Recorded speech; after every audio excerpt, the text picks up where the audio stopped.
Greetings, friends. Such a blessing to be with you all.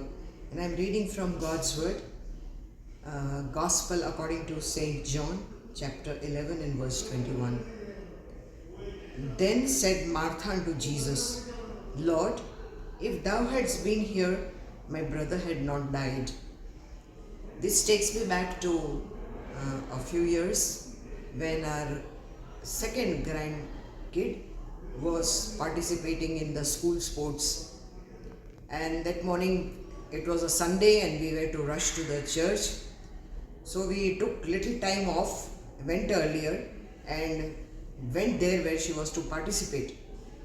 And then I noticed that because my grandkid Anya is so fond of her grandfather that she kept on looking here and there. She saw me that here I am there, very much there, her grandma.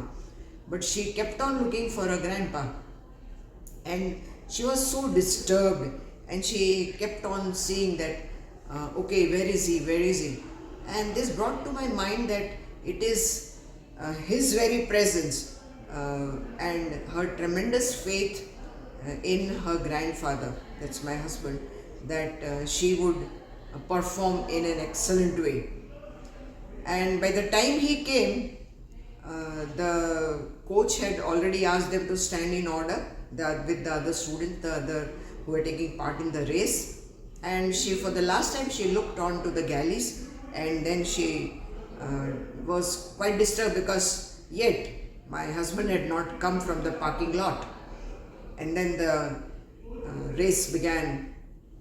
I waved at her from where I was, and I saw the gloom on her face. And when my husband came and the race ended, she had lost. She had lost the first place and she was on to the third.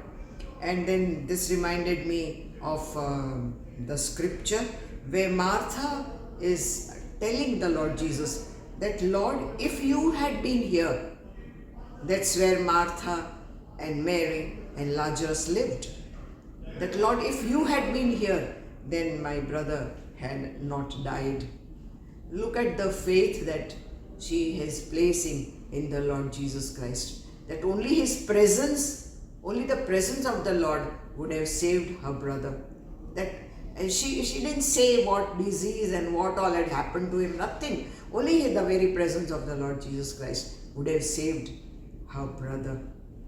It's beautiful, isn't it, friends? And so we need to put our faith in the Lord Jesus Christ, because He is our Savior and He saves from not only sins but all problems of life. Not that He takes it away, but He gives us that courage to bear and to go on. Amen. God bless us all. Shalom.